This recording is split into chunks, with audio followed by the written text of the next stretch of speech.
All right, welcome back to my channel. Hi, my YouTube friends. Once again, I have my girl Melanie, and today we're gonna talk more culture shock. Yep. And we're gonna be linking these 3 videos that we are doing on my Putting a playlist at the end. Yeah, I'm gonna put a playlist. It's gonna be called Country Girl, Country Woman Turned Canadian. So you can look in the playlist and you'll find all my videos about my culture shocks in Canada.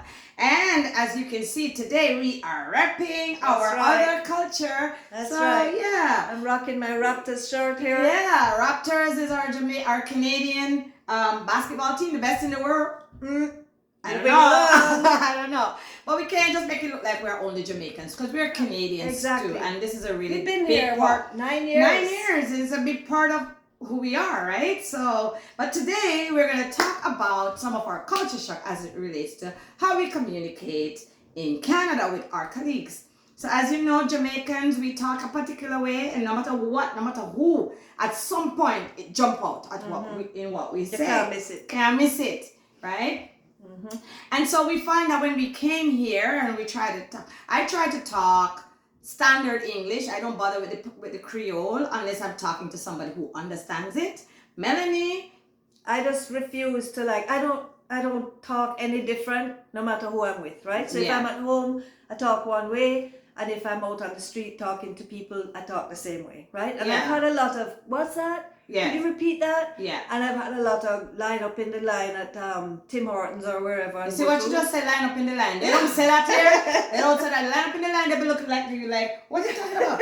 Yeah. But I go to the drive-thru, right, to buy food, like you're on the move and you just need something quick. Yeah. And you order, and when you get up, it's a totally different thing. Yeah. And because I just didn't understand what you were saying. And so I learned and I practiced to roll my tongue because I go to interviews. I don't want them to not understand what I'm saying and think that I can't speak English, because they will say that and they will think that. Yeah. So I try to roll my tongues for some things. Some things I don't bother. I don't say water because that's ridiculous. And I don't say battery, but you know. Yeah, but I get it. I get that because my kids do the same thing. Like when my son was 11 when we came here, and he didn't want to stand out. Right. So he wanted to be able to blend in with the other kids, and so within 2 weeks, my guy was sounding like full-on Canadian. Okay? And the first thing I'm going to start with is my son. My son, I know that his name is Nathaniel. That's what I named him, Nathaniel, in Jamaica. When we came here, you asked him his name, he said Nathaniel. Now, if you ask my son his name, Nathaniel. Okay, it's Nathaniel, because that's now how he says it, right? Well, it's and just that's culture. It's a culture. But what is your I tell you, lengua? One of the things that I really had an issue with, right? I mean, when I came here, you say things and you don't even think about it. So I was, doing something for somebody, and there were a bunch of Canadians around, and I said, I'm gonna just, plug out the light. And they're like, plug out the light. Plug out the light? Like, what? So eventually I realized that what they say here is they unplug the light. Yes. Which, if you really think about it, makes sense, but plug out the light. That's totally Jamaican. It just comes naturally to me.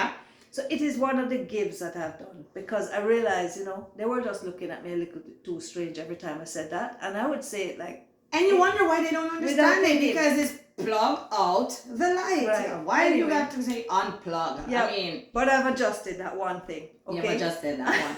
So this is the one I had to adjust. So when I was working in a particular place, and when it's lunchtime, I would say to my colleague, I'd say, "You're going on the road?" And she would say, "No."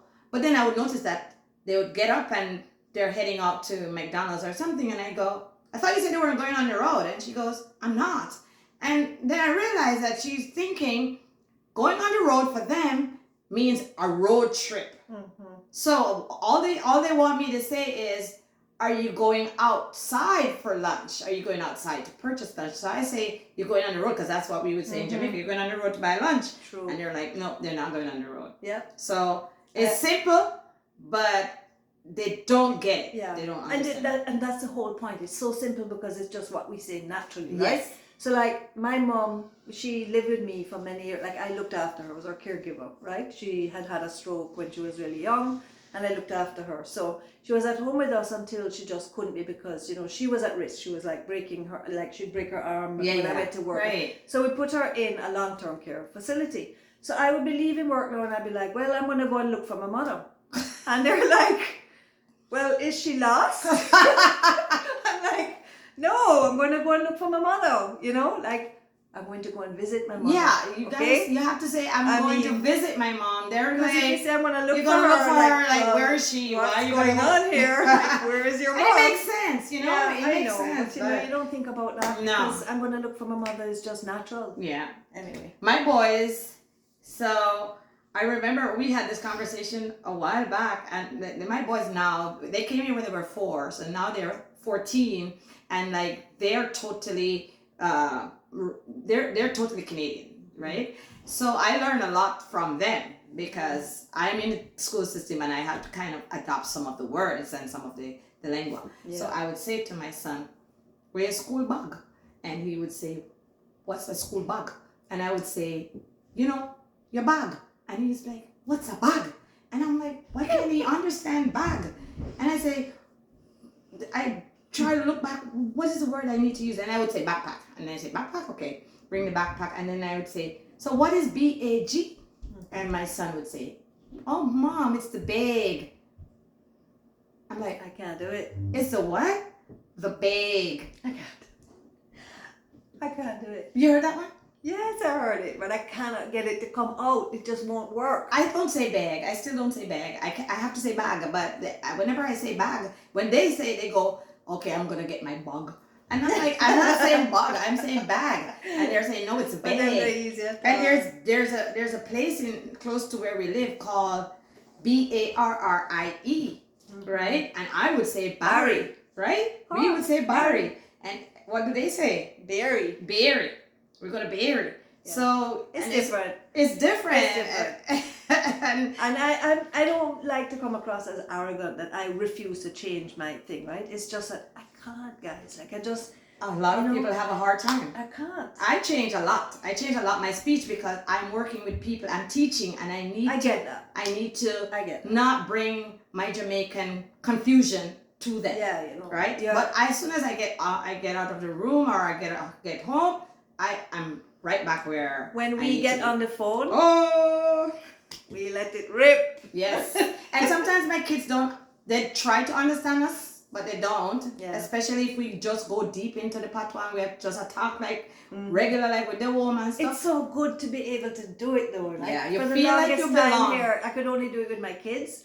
And I have like my daughter, my middle daughter, she just loved to speak Patois. Yeah. And when she came here, she has a great sense of humor, and all the jokes she tells are in Patois. Yes. Because it just flows naturally, and you know, you're just laughing, and the way Jamaicans put things, like we have a great sense of humor on like Jamaicans. And you can't interpret it for them. They want you to interpret it. They say, "What does that mean?" It's not the same. When we moved here, she's like, "Who's gonna even get me, Mom? Who's gonna even get my jokes? Like, who am I gonna tell jokes to?" I go to Oliver. Oliver brings his show to Canada. And I go to Large? Oliver at Large. Oh. He comes every Father's Day, and I go to Oliver. Really? Yes, in to Ajax. And I go to Oliver, and I'm busting out laughing, and the woman behind me is like, "What does that mean?" And I'm like, "Okay, how do I explain that to her?" And I explain it to her, but she doesn't get the joke because it's not the same, right? It's not the same. It's just the way we put things. Yeah. But you know what? They appreciate our language, though. Yeah. They want to learn it. As soon as I walk in my classroom, I have some students, they go, "Wagwa." But they don't say it like we do. They Hello. go, Have you heard the Toronto man's accent? It's Jamaican. I didn't mean to cut you. Which sorry. one? No, man, it's fine. Who? The Toronto man's them and all of that. Oh, the Toronto man's them. Excuse me. Because they don't even say Toronto. If you say Toronto, they know you're not Canadian. Yeah. Because they say Toronto. Yeah. I'm like, where's the other T? There's another T at the end. It's Toronto. Yeah. But anyway.